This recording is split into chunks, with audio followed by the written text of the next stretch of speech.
সুখ ও আনন্দের ধারায় ছোট সংসার হোক পরিবার পরিকল্পনায় জনস্বার্থে সেন্সেশন।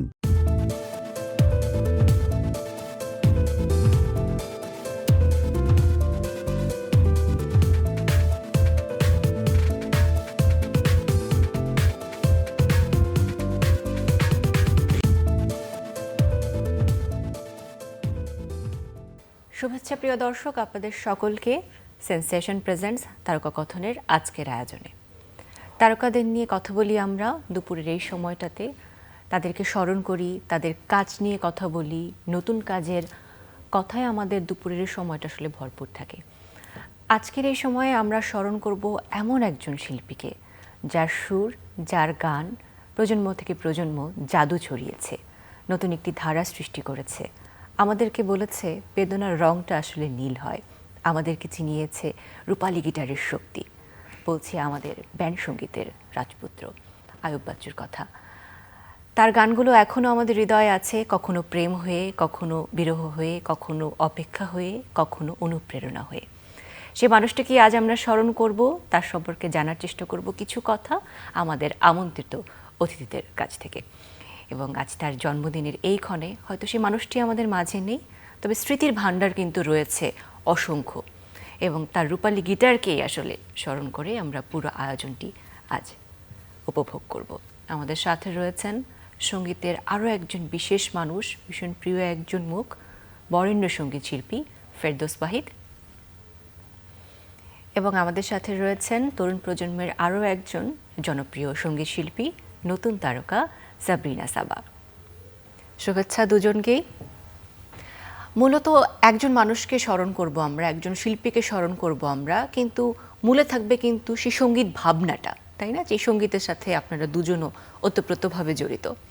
ফেরদৌস ওয়াহিদ, আপনাকে দিয়ে শুরু করতে চাই। আজকের আয়োজন যেহেতু একটা ট্রিবিউট আমাদের রাজপুত্রকে নিয়ে, আমাদের ব্যান্ড সঙ্গীতের রাজপুত্রকে নিয়ে, তাকে নিয়ে আপনার স্মৃতিতে কি আছে, কোন কথাটি মনে পড়ছে আজ? আমার কোন কথাটি মনে পড়ছে চাইতে যেটা আমি বলবো যে মনে তো হবেই, ওঠা বসা হলেই মনে হয়, কিন্তু আমার কাছে যেটা মনে হয়েছে যে পৃথিবীতে ক্ষণজন্মা বলে একটি শব্দ থাকে, এবং প্রতিভা যখন ক্ষণজন্মা হয় সেটা যেন অত্যন্ত বিশাল আকারে দেখা দেয়। আয়ুব বাচ্চুর সবচেয়ে ভালো দিকটা আমার কাছে লেগেছে, আমার ডেফিনেটলি আমি বলতে পারি যে আসমান থেকেই তাকে এই প্রতিভাটা দেওয়া হয়েছে, এবং এটার সদ্ব্যবহার সে করতে বহুল চেষ্টা করেছেও এবং সাকসেসও হয়েছে। তো ওর যে এই যে প্রতিভাটা, সুর সৃষ্টি করা এবং তাকে তার সঙ্গে একটি সঙ্গীতের ঝর্ণা ধরানো, এগুলো কিন্তু চারটিখানি ব্যাপার নয়। সিঙ্ক না করা পর্যন্ত মানুষের কানে কোনো কিছু বাজে না। গান তো ইচ্ছা করলেই করা যায়, করলেই তো হবে না, হৃদয়ে তো ধাক্কা দিতে হবে। এটা তার ভেতরে সেই গুণটা ছিল, এবং এক্ষেত্রে আমি বলবো যে আমি বলবো না অকালে চলে গেল, স্রষ্টা যখন ইচ্ছা তখনই চলে গেল, কিন্তু রেখে গেল অনেক কিছু। তো আমার এখনো মনে পড়ে ছোট্ট একটি ঘটনা, খুব বেশি দূরের না। ধানমন্ডি মাঠে একটি মেলা হচ্ছিল, 8 নম্বর মাঠে। তো একদিন আগে ওর ক্যাসেটটা রিলিজ হয়েছিল, সেই তুমি। তো ওখানে দেখলাম স্টলটাতে গানটা বাজছে এবং শত শত ইয়াং ক্রাউড ওই একটা দোকান থেকেই ঘিরে রেখেছে, এবং সমানে মানুষ নিচ্ছে, পাচ্ছে না। দূর থেকে আমি দেখছিলাম এবং খুব ভালো লাগছিল যে এই দেশেরও সঙ্গীতের উন্নয়ন হচ্ছে, মানুষের হৃদয়ে ধাক্কা মারছে, তার মানে আমরা কিছু একটা পেতে যাচ্ছি। আয়ুব বাচ্চু আসলো, তার আগেই চলে এসছে এবং মানুষের হৃদয়ে সে একটি স্থান করে নিল, সুরের মাধ্যমেই তো স্থান করে নিল, এবং সেই সুরকে দিয়েই তো তাকে আসলে আমরা স্মরণ করি। খেলাই তো সুরে, তার অসংখ্য গান তো রয়েছে এবং সেই গানগুলো নিশ্চয়ই আপনার জানা। আজকে তার স্মরণে জানা গান থাকলেও করা গাওয়া যায় হয় না, কেন আমি তার অনেক গান যে কোনো গান তাকে স্মরণ করে বা তাকে মনে করে একটা লাইন করতে পারি, সেই sure. তুমি কেন এত অচেনা হলে। ওর আমি গাওয়ার চেষ্টা বলবো না, কখনো সেইভাবে হৃদয়ে মানে মস্তিষ্কে গ্রহণ করিনি। কেন, আমার তো স্টেজে খুব একটা অনুরোধ না হলে গাওয়া হতো না, গাওয়া হয়নি। কিন্তু ওর সঙ্গীত মানুষের পছন্দের তো থাকবেই, আমার নিজেরও খুব ভালো লাগতো, আমার পরিবারেরও বাহ। সবাই খুব পছন্দ করতো। সাবিনার কাছে একটু যেতে চাই। সাবিনা তো গান বোঝাই যাচ্ছে যে প্রত্যেকটা লাইন তার মনে থাকে এবং সে কিন্তু প্রচুর মেধাবী, অসংখ্য গান সে জানে এবং আমি নিশ্চিত যে আয়ুব বাচ্চুর করা অনেক গান তার মুখস্থ। কথায় পরে যাব, আগে একটু গান শুনতে চাই। আচ্ছা, গানের কথা যেহেতু আসছে, সবার আগে আমি একটু স্মৃতি শেয়ার করতে চাই। আয়ুব বাচ্চু স্যারের সাথে আমার প্রথম যখন দেখা হয় তখন আমার একদম বয়সটা ভীষণ অল্প ছিল। কত? ক্লাস 2 কিংবা 3-তে পড়ি। হ্যাঁ, বাচ্চা। এরকম, হ্যাঁ। আর আমার আসলে বাসায় আমার ছোট মামা প্রচুর পরিমাণে ব্যান্ড সঙ্গীত শুনতেন। ভাই স্যারের থেকে শুরু করে সবার একদম ভীষণ রকমের ব্যান্ড সঙ্গীত শোনা হতো আমাদের বাসায়। তো সেই প্রেম থেকে আসলে আয়ুব বাচ্চুর কষ্ট কিংবা সেই তুমি এই এই ক্যাসেটগুলো আমার বাসায় ছিল এবং এখনও সেইগুলো আমাদের কালেকশানে আছে, আমার রানুর বাসায় কালেকশানে সেগুলো আছে। তো ফিতা ক্যাসেটের যেই ব্যাপারগুলো, সেটা আমরা যে এত ছোটবেলায় পেয়েছি, মানে 90s-এর কিড আমরা যারা আছি আর কি, তারা কিন্তু তাদের কাছে এটা অনেক বড় একটা, মানে কি বলবো, যে বলে না যে আমরা একটা অনেক গোল্ডেন একটা পিরিয়ড পেয়েছি আমরা। তো ওই ক্যাসেট, তারপর সিডি, তারপর এখনো পর্যন্ত সেই ফিতা ক্যাসেটের গানগুলো এখনো পর্যন্ত স্টেজে না গেলে আসলে নামতে দেয় না দর্শক। এখানে বোঝা যায় তার অমর কীর্তিগুলো এবং তার গ্রহণযোগ্যতা আমাদের দর্শকের কাছে। তাহলে চলুন সেই সুরে সুরে তাকে স্মরণ করি। আমার আসলে অনেকগুলো গানের মধ্যে একটা গান খুব পছন্দের একটা গান তার, সেটা হচ্ছে তুমি তাজমহল গড়ো। এই গানটা আমার খুব পছন্দের, তো আমি সেই গানটা একটু করি। খুব বেশি জানতে ইচ্ছে করে আমি চলে গেলে কি নিয়ে তুমি থাকবে, বড় বেশি জানতে ইচ্ছে করে ভুলে যাবে নাকি আমায় মনে রাখবে। বৃষ্টি ভেজা কোনো দুপুরে ভেবে কি তুমি কাঁদবে না, জোছনা ধোয়া কোনো রাতে বিষণ্ণ কি হবে না, তুমি তাজমহল গড়ো হৃদয়ে তোমার কখনো হারালে চোখের জল মুছে ফেলো, কোলাহল থেকে একটু আড়ালে তুমি তাজমহল গড়ো হৃদয়ে তোমার কখনো হারালে চোখের জল মুছে ফেলো, কোলাহল থেকে একটু আড়ালে। বাহ। এখনো গাওয়ার সময় মানে এত ইমোশনাল হয়ে যায় না, স্টেজে হোক কিংবা যে এখন গাইছি, মানে এতটা ইমোশনাল আর কোনো গানে মনে হয় এতটা অ্যাটাচমেন্ট অনুভব হয় না। যখন গান কিন্তু আমাদের সকল সময়ের সঙ্গী, সেটা দুঃখ হোক, বিরহ হোক, উৎসব হোক, আনন্দ হোক, তাই না? আজকে একটা বিশেষ মুহূর্ত, বিশেষ ক্ষণ, কিন্তু আজকের এই সময়ে আরেকটা বিশেষ মুহূর্ত আমাদের যুক্ত হয়েছে মেমোরিতে। সেটা হচ্ছে, আমরা সবাই জানি যে বাংলাদেশ অস্ট্রেলিয়ার ক্রিকেট ম্যাচটা হচ্ছিল, সবাই অধীর আগ্রহে অপেক্ষা করছিল যে আসলে ফলাফলটা কি হবে। আমরা যেহেতু ফলাফল দেখতে পাচ্ছি না, কিন্তু খবর কিন্তু চলে এসেছে, বাংলাদেশ কিন্তু জয়ী হয়েছে অস্ট্রেলিয়ার সাথে এই ম্যাচে। তাই প্রিয় দর্শক, আপনাদেরকেও জানাতে চাই যে বাংলাদেশ টিম দুর্দান্ত খেলেছে এবং একটা অবিস্মরণীয় সাফল্য এনে দিয়েছে। আমরা অনেক অনেক অভিনন্দন জানাই বাংলাদেশ ক্রিকেট দলকে এবং তারা উত্তরোত্তর আরও সাফল্য পাক। এবং সবথেকে অ্যামেজিং ব্যাপার হচ্ছে 9 উইকেটে তারা হারিয়েছে অস্ট্রেলিয়াকে, অস্ট্রেলিয়ার মতো এত দুর্দান্ত একটা টিমকে। সেটা কিন্তু অফকোর্স আমাদের জন্য একটা সাফল্য এবং অর্জন। এই মোমেন্টটাকে আসলে আমরা ধরে রাখতে চাই, দিতে চাই তাদের জন্য। কংগ্রেচুলেশনস, তাই না? চলুন তাহলে আমরা কংগ্রেচুলেট করি বাংলাদেশ ক্রিকেট দলকে একটি গানের মধ্য দিয়ে। সাবিনা সাবা, ক্রিকেটকে সবসময় তো আমাদের সঙ্গীতের আরেক যে যুবরাজ আসিফ ভাই, তারও একটা গান আছে, দেশ দেশ দেশ শাবাশ বাংলাদেশ, যাও এগিয়ে আমার বাংলাদেশ, দেশ দেশ বেশ সাবাস বাংলাদেশ, যাও এগিয়ে আমার বাংলাদেশ। এবং বাংলাদেশের মাটিতে না, অস্ট্রেলিয়ার মাটিতেই আসলে এরকম একটা শক্তিশালী টিমকে 9 উইকেটে হারানো, এটা কিন্তু এটা যে কোনো অনেক ব্যাপার বড় না। ব্যাপার। ফেরদৌস ওয়াহিদ, একটু জানতে চাই অনুভূতিটা, ক্রিকেট তো দেখা হয় নিশ্চয়ই, কেমন লাগছে? খুব ভালো, অবশ্যই ভালো। দেশের জন্য যে কোনো গৌরবময় সময়টা যদি কাউকে নাড়া না দেয়, ধরতে হবে সে সত্যিকারের বাংলাদেশি নয়। এবং আমি বিশ্বাস করি এটা আমাদের গর্ব, সকলের গর্ব। এবং যদি দেশের কথাই বলি, আমাদের দেশকে কিন্তু আন্তর্জাতিকভাবে পরিচিতি এনে দিয়েছেন আমাদের শ্রদ্ধেয় আয়ুব বাচ্চু। আন্তর্জাতিকভাবে তার গানের স্বীকৃতি রয়েছে, দেশের বাইরে তিনি পরিবেশন করেছেন আমাদের দেশের গান, তার নিজস্ব গান। আমরা একটু স্মৃতি রোমন্থন করতে চাই তার সুরের মধ্য দিয়ে দর্শকদেরকে মাতিয়ে তোলার যেই একটা আকুলতা বা আবেদন। এবং আরেকটা ব্যাপার কি আপনারা জানেন যে প্রতি বছর চ্যানেলে কিন্তু ব্যান্ড ফেস্ট উদযাপন করে ডিসেম্বর মাসের 1 তারিখে, এবং এটিও কিন্তু শুরু হয় আয়ুব বাচ্চুর অনুরোধে। সো আমরা একটা পরিবেশনা দেখতে চাই আয়ুব বাচ্চুর, আমরা একটা চোখ রাখতে চাই স্ক্রিনে। চলুন প্রিয় দর্শক।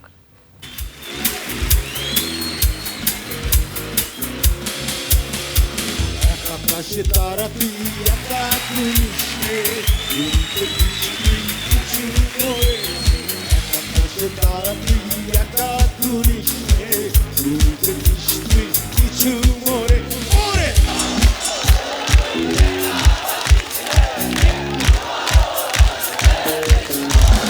সব ভালো তুই একা পাশিস নে, একটু ভালোবাসতে দিস মরে।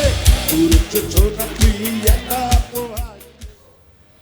এটা চ্যানেল আই মিউজিক অ্যাওয়ার্ডস, যেটা সারজাতে অনুষ্ঠিত হয়েছিল, সেখানে পারফর্ম করেছেন আমাদের বিখ্যাত সঙ্গীত শিল্পী আয়ুব বাচ্চু। এছাড়া অনেক অনেক পরিবেশনা তার রয়েছে, কারণ চ্যানেল আয়ের সাথে তিনি ওতপ্রোতভাবে জড়িত ছিলেন। ফেরদৌস ওয়াহিদ, আপনি নিশ্চয়ই জানেন। অবশ্যই চ্যানেল আই তাকে যথাযোগ্য স্মরণ করা থেকে, মর্যাদার থেকে শুরু করে ভালোবাসাটা অদ্ভুতভাবে তাকে দিয়েছে। এটা তার একেবারে প্রয়োজনও, তার প্রাপ্য, দুটোই একসাথে। আচ্ছা। তবে আমি একটি আশা করব যে সারা দেশ থেকে তার জন্যে ভালোবাসা আরও ঝরে পড়ুক, এটা কিন্তু কামনীয়। কেননা এই ছেলেটি খুব আমি বলবো খুব সাধনা, কষ্ট করে তার ব্যক্তি জীবনে চট্টগ্রামে সে যেভাবেই থাকুক না কেন, ঢাকাতে যখন এসছে সে কিন্তু বুঝতে পেরেছে how to capture the whole thing. আমি যখন দেখতাম সোনারগাঁ হোটেলে, যখন সে আমার মনে প্রায় এভরিডে গান করতো একা, ভাবতাম আমি এটা নিজের চোখেই দেখেছি। আমার যৌবন কেটেছে ক্যানাডাতে, সেখানেও খুব নামকরা শিল্পীরা আমেরিকার লাস ভেগাসে যেভাবে তারা সঙ্গীতটা করতো, একসময় তারা কিন্তু রাজ্যকে দখল করেছে। এই যে আয়ুব বাচ্চুর যে সাধনা, প্রতিদিন সে ইংরেজি গানগুলো বেশি করতো, বাংলাটা রিকোয়েস্ট করতো। এই যে সে মান মর্যাদার দিকে দেখেনি, সে তার সাধনাকে দেখেছে, এবং এটা কিন্তু তাকে বহুদূর এগিয়ে নিয়ে গেছে। তার ভেতরে তো ইনবর্ন ট্যালেন্ট তো আছেই। এবং আমি যেটা দেখেছি চ্যানেল আইতে ব্যান্ড ফেস্টিভ্যালটা, তার হাত দিয়ে তো আমি শুরুটা দেখি, এবং চ্যানেল আয়ের এটা অদ্ভুত একটি সুন্দর জিনিস। কিন্তু আমার খুব ভয় লাগে যে একটি সময় পর মানুষ কিন্তু কেন জানি ভুলতে শিখে। এই ভুলাটার জন্য কাকে দায়ী করবে? দর্শকদের, না যারা সঙ্গীতকে ঘিরে পরিচালনা করে তাদের বলবো, জানি না। তবে আজম খান যেমন সেই যে তার একটা ক্রেজ, তার ক্রেজ তো থাকবে, তার গুণ থাকবে, সবই থাকবে, কিন্তু অনেক ইয়াং ক্রেজ তাকে এখন চেনে না ঠিক মতো। এর জন্য দায়ীকে আমি জানি না, বাট যখন আপনি দেখবেন অন্যান্য দেশে এই জিনিসটা পাবেন না। যেভাবেই হোক এটাকে ধরে রাখতে হবে। আমি অনুরোধ করব চ্যানেল আইকে, খুব বিনীত অনুরোধ করব প্রত্যেকটি শিল্পীকে যেভাবেই হোক টিকিয়ে রাখার জন্য, তাকে স্মরণীয় করে রাখা। চ্যানেল আই কিন্তু টিকিয়ে রেখেছে, হ্যাঁ, কারণ তারকাকথনের আজকে সেটে আপনাদের যেমন পেয়েছি, ঠিক এমনই একটা অনুষ্ঠানে আয়ুব বাচ্চু নিজে এখানে এসেছিলেন। তিনি অনেক কথা বলেছিলেন, এবং তিনি একটি দাবি রেখেছিলেন যে যারা ব্যান্ড মিউজিক চর্চা করছে, যারা পুরাতন, যারা নতুন, তাদেরকে আসলে সংঘবদ্ধ করা যায় কিনা, এক করা যায় কিনা, এবং তাদের জন্য একটা দিবস আসলে ঠিক করা যায় কিনা। এটি অবশ্যই ব্যান্ড ফেস্ট। কিন্তু টিকিয়ে রাখতে হলে আমি মনে করি জি। চ্যানেল আই যে উদ্যোগটা নিল, আমি আমাদের যে সাগর ভাই একেবারে যিনি- এখানে বসে তিনি বলেছিলেন যে এই অনুরোধটা আসলে রাখা যায় কিনা, এমন একটা দিবস করা যায় কিনা, এবং তৎক্ষণাৎ আমাদের ব্যবস্থাপনা পরিচালক ফরিদুর রেজা সাগর আমাদেরকে টকব্যাকে জানান যে আসলে তাকে বলে দিন যে তার দাবিটি রাখা হচ্ছে। সেই মুহূর্তটা এখন পর্যন্ত আমাদের জন্য আমার অনেক মনে স্মরণীয়। সেই উনি স্মৃতিটা শুধু এটা রিমন্থন নয়, করতে চাই আমরা একটু টেলিভিশনের উনি স্ক্রিনে আরো চোখ রেখে। কিছু করেন। তো এই যে আগামীতে আমার বিশ্বাস আমাদের ব্যবস্থাপনা পরিচালক সাগর ভাই যদি একটা মিউজিয়ামের মতো করে, জি, জি। ছোটখাটো একটা, প্রত্যেকের একটি সিগনেচার কিছু একটা যদি রেখে দেয়, সুখ ও আনন্দের ধারায় ছোট সংসার হোক পরিবার পরিকল্পনায়, জনস্বার্থে সেন্সেশন। মানুষ আমরা কিন্তু একটু স্মরণ স্ক্রিনে করবে। চোখ রাখতে চাই, সেই মুহূর্তটা দেখে আসতে চাই। চলুন প্রিয় দর্শক। এখন অনেক রাত, খোলা আকাশের নিচে জীবনের অনেক আয়োজন আমায় ডেকেছে, তাই আমি বসে আছি দরজার পাশে। যদি দয়া করে সাগর ভাই, আমার গার্জিয়ান, আমার মুরব্বী যিনি, এত কিছু করতে পারলেন উনি চ্যানেল আইয়ের জন্য। এই 16 বছর আমার তরুণদের পক্ষে একটা দাবি আজকে দিয়ে গেলাম, একটা দিন ব্যান্ড মিউজিক ডে করতেই হবে। এখন উনি কিভাবে করবেন, কোত্থেকে করবেন আমি জানি না। আসছে ডিসেম্বর মাস, 16 ডিসেম্বর আমাদের একটি Okay. বিশেষ দিন। ওকে, হ্যাঁ। সেটির যদি সেই মাসের প্রথম দিন অর্থাৎ 1 ডিসেম্বর যদি হয়, Okay. তাহলে কেমন হয় সেটি জানতে চেয়েছেন Wow. কর্তৃপক্ষ ফরিদুর রেজা Wow! সাগর। আপনারা এই হাত মুহূর্তে তালেন যারা ক্যামেরার পিছনে আছেন। ওয়াও! আপনি কি একমত? তরুণদের পক্ষে আমি স্যালুট জানাই চ্যানেল আইকে। এখনই যে জিনিসটা গ্র্যান্টেড হয়ে যাবে আমি বুঝতে পারিনি। আমি একমত, 1 ডিসেম্বর থেকে যেন সাগর ভাই এটা উদ্যোগ নেন, এবং I pay my respect and love to my teacher.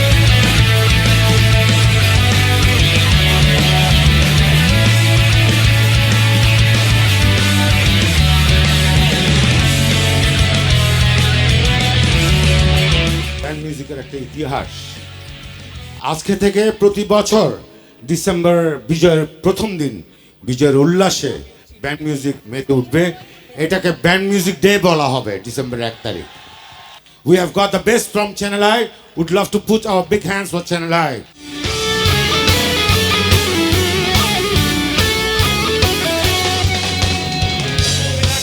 আমি অভিমানী তুমি, হাজারো স্বপ্ন নিয়ে সবকিছু ভুলে গিয়ে পৃথিবীতে বসে আছি স্বপ্ন ছাড়িয়ে, জানি অন্ত যাবি আগে পরে।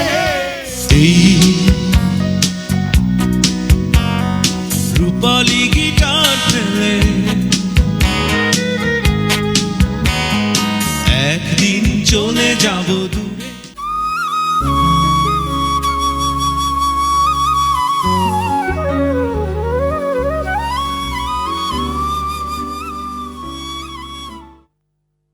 সেই থেকে এখন পর্যন্ত প্রতি বছর বিজয়ের মাসের প্রথম দিন আমরা উদযাপন করি ব্যান্ড মিউজিক বা ব্যান্ড ফেস্ট। এখনও সেই ধারাবাহিকতায় চলছে, এবং তার পেছনে যে মানুষটি রয়েছেন তিনি আমাদের শ্রদ্ধেয় আয়ুব বাচ্চু। সাবরিনা সাবার কাছে একটু জিজ্ঞাসা করতে চাই, তার স্মরণে আয়ুব বাচ্চু অনেকভাবে রয়েছেন, তার গান রয়েছে, তবে এখন এই সময়ে যদি আয়ুব বাচ্চুকে সামনে পেতেন, তার কাছে যদি কোনো আবদার করতে হতো সঙ্গীত নিয়ে, তাহলে কি আবদার করতেন? আমি তার সুরে একটা গান গাইতাম। কোন গানটি গাইতেন একটু শোনা না যে আমাদের? তার সুরে মৌলিক একটা গান গাইতে চাইতাম, যেটা কিনা আমার তার মতন করে বেঁচে থাকার মতন একটা গান। শুনি আমরা আজকে তাহলে। তো তারই একটা গান গাইতে হবে, কিছু করার নেই, যেহেতু এই সৌভাগ্যটা হয়নি। তার সুরে অনেকেই গান করেছেন, তিনি তো কি বলবো, এখনো পর্যন্ত এমন লেজেন্ডারি একজন আর্টিস্ট যার কিনা তার প্র্যাকটিসের যে ধরন, তার লিড গিটারের যেই ব্যাপারগুলো, সেগুলো এখনও মানুষ ট্রাই করে। এখন আমি দেখি ইয়াং জেনারেশন যারা, তারা সেই গিটারের কর্ডগুলো প্র্যাকটিস করছে। তো এটিও অনেক ইন্সপিরেশন একটা। একটু শুনতে চাই। আচ্ছা, অনেকগুলো গানই তো আছে, তো জনপ্রিয় গানটি করছি। হাসতে দেখো, গাইতে দেখো, অনেক কথা মুখর আমায় দেখো, দেখো না কেউ হাসি শেষে নীরবতা। হাসতে দেখো, গাইতে দেখো, অনেক কথা মুখর আমায় দেখো, দেখো না কেউ হাসি শেষে নীরবতা। বোঝে না কেউ তো চিনল না, বোঝে না আমার কি ব্যথা, চেনার মতো কেউ চিনল না এই আমাকে। বোঝে না কেউ তো চিনল না, খুঁজে না আমার কি ব্যথা, চেনার মতো কেউ চিনল না এই আমাকে। বাহ, অসাধারণ। আয়ুব বাচ্চু ফিমেল এবং মেল দুই পক্ষের জন্যই আসলে গানের এমন একটা জাদু তৈরি করেছেন যে শুধুমাত্র ছেলে শিল্পীরা গান করেন না, তার ফিমেল আর্টিস্টরাও আসলে তার গানগুলো এমনভাবে গান করেন মনে হয় যে তাদের জন্যই হয়তো লেখা আছে। ঠিক তাই, এটা আসলে খুব একটা ইজি না মেল একজন আর্টিস্টের গান নিজের মধ্যে আত্ম করা, কিন্তু আসলে তার গানগুলো এমন গান, আসলে এমন আবেগী একটা বিষয় না যেটা কিনা যদি মনের মধ্যে লেগে যায় তাহলে সেটা গাইবার চেষ্টা ভেতর থেকে এমনিই চলে আসে। শুধু কি তার গানের প্রেমে পড়েছেন বা শুধু আবেগেই পড়েছেন নাকি তার ব্যক্তি গিটার, আয়ুব বাচ্চুর প্রেমেও পড়েছেন? নো, তার গিটার, তারপর তার প্যাশনেট যেই ধরনের স্টেজ পারফরমেন্স, এগুলো ছোটবেলা থেকে দেখে মানে আমার তো সামনাসামনি দেখার সৌভাগ্য হয়েছে যে আমি একটা কম্পিটিশন প্রাইজ পেয়েছিলাম এবং উনি ওখানে বিশেষ অতিথি ছিলেন, উনি গান গেয়েছেন এবং আমাকে সামনে থেকে স্টেজে একদম তুলে নিয়ে তারপরে আমরা একসাথে করেছি এরকম, এবং একসাথে করেছি। ওই যে বললাম যে অনেক আগের একদম ক্লাস 2 থাকতো, ওই সময় আসলে কোনো মানে ফুটেজ আমার কাছে ধরে রাখা পসিবল হয়নি, কিন্তু এই মেমোরিতে বা এই যে স্মৃতির যে এখন আমি রোমন্থন করতে পারছি, এই সৌভাগ্য আসলে সবার হবে না। আপনার কাছে আরো শুনবো কথা, শুনবো গান, তবে এই মুহূর্তে ফেরদৌস ওয়াহিদ আপনার কাছে জানতে চাই যে আপনি সর্বপ্রথম আসলে একজন আয়ুব বাচ্চুর গান কবে শুনেছিলেন? আপনার কি মনে আছে? প্রথমে তার কণ্ঠ শোনার পর অনুভূতিটা কেমন ছিল? শুরুতেই তো ওরা যখন ঢাকায় আসতো তখন ওরা এলিফ্যান্ট রোডে একটা হোটেলে উঠতো, সেখানে তপন চৌধুরী এরাও থাকতো, সোলস থাকতো। আয়ুব বাচ্চুকে আমি ওখানেই দেখি প্রথম। আচ্ছা, অন্যদের সাথে দেখা করতে গিয়ে ওর সাথে দেখা হলো, তারপরে কথা হলো। আমার প্রথম দৃষ্টিতেই যেটা ভালো লেগেছিল সেটি অত্যন্ত একটা হৃদয়ে ধারণ করার মতো। ও জানতো কাকে কিভাবে সম্মান করতে হবে। এই যে আচরণ বিধি, এটা কিন্তু সবার মধ্যে কাজ করে না। জনপ্রিয়তা পায়, জনপ্রিয়তা ধরে রাখতে আর কি কি দরকার এটা আয়ুব বাচ্চু বেশ বুঝতো। আমি ওর নাম এই জন্য নিচ্ছি, আজকে ওর জন্মদিন, আজকে তার সম্পর্কে তো আমি বলবো যতটুকু জানি। সবকিছুর পরে মেধা, সুর নিয়ে সে খেলা করেছে, এখানেই তার সবচেয়ে বেশি সাকসেস। এবং আজকে আমি একটু ক্যামেরায় কথা বলতে চাই। শিওর। আয়ুব বাচ্চু, আজকে তোমার জন্মদিন। চ্যানেল আয়ের তারকা কথনে আজ আমরা লাইভ শোতে এসেছি শুধুমাত্র তোমাকে স্মরণ করার জন্য। এই অনুষ্ঠানের প্রযোজক রাজু আলিম সাহেব আমাকে বলল যে জন্মদিন আসতে হবে। আমি বললাম তো অবশ্যই অবশ্যই আসবো। আমি শুধু এটুকু বলতে চাই, আয়ুব বাচ্চু তুমি যেখানে আছো ভালো থাকো। তোমার সুর, তোমার সমস্ত কিছু, তোমার সুখ দুঃখ এই সুরগুলিতে চলে আসে। মনে আছে কিনা জানি না, যেদিন তুমি এই পৃথিবী থেকে চলে গেলে তার আগের দিন তোমার সাথে আমার দেখা হয়েছিল একটা ভবনে। আমিও গাড়ি থেকে নামছিলাম, তুমি নামছিলে, তুমি দেখে একদম সোজা চলে এলে। আমাকে খুব সুন্দরভাবে তুমি একটি আপ্যায়ন করলে ওই দাঁড়ানো অবস্থায়। এটা আমি ভুলি না। আমি জানি না প্রকৃতিকে মানুষকে জানিয়ে দেয় কি না তুমি যে পরদিন চলে যাবে, আমি তো জানতাম না, কিন্তু তুমি সুন্দর একটি ব্যবহার করে গেলে। বরাবরই তুমি আমাকে সম্মান করেছো, এটা আমি দেখেছি। এবং তুমি হাবিবকে খুব দোয়া করতে, এটাও আমার মনে আছে। আজ তুমি ওপারে আছো, আমি শুধু এটুকুই বলবো তুমি ভালো থাকো। আল্লাহ যেন তোমাকে আরও শান্তি প্রদান করে। শুভ জন্মদিন আয়ুব বাচ্চু। অনেক ধন্যবাদ আপনাকে, ভীষণ আবেগী করে আসলে আপনি বলেছেন। আমি একটু দর্শকদের থেকে বিদায় নিব, কারণ আয়োজনের একেবারে শেষ দিকে আছি। তার আগে আমি সাবরিনা সাবা কাছে একটা অনুরোধ করতে চাই। তার একটা গান আছে আয়ুব বাচ্চুর, আমি তো প্রেমে পড়িনি, প্রেম আমার উপর পড়েছে, তাই না? অথবা যে কোনো গান আপনি করতে পারেন তার, আপনার প্রিয়, আজকে তাকে স্মরণ করে আপনি গাইতে চান এমন একটা গান আপনার কণ্ঠে শুনতে চাই। অবশ্যই, তার আগে আমার কিছু কথা আছে। ছোট্ট করে শুনতে চাই।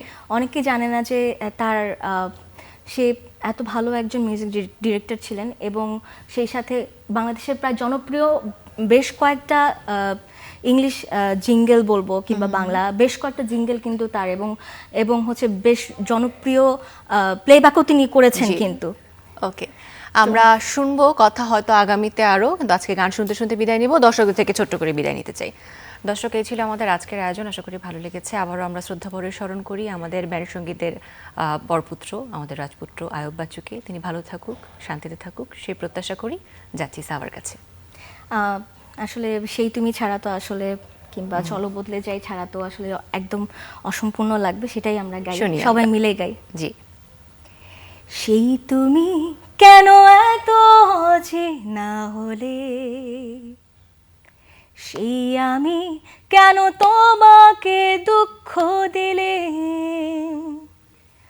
কেমন করে এত অচেনা হলে তুমি, কিভাবে এত বদলে গেছি এই আমি, ও বুকেরই সব কষ্ট দু হাতে সরিয়ে চলো বদলে যাই। তুমি কেন বোঝো না তোমাকে ছাড়াই আমি অসহায়, আমার সবটুকু ভালোবাসা তোমায় ঘিরে, আমার অপরাধ ছিল যতটুকু তোমার কাছে, তুমি ক্ষমা করে দিও আমায়। সেই তুমি কেন এত অচেনা হলে।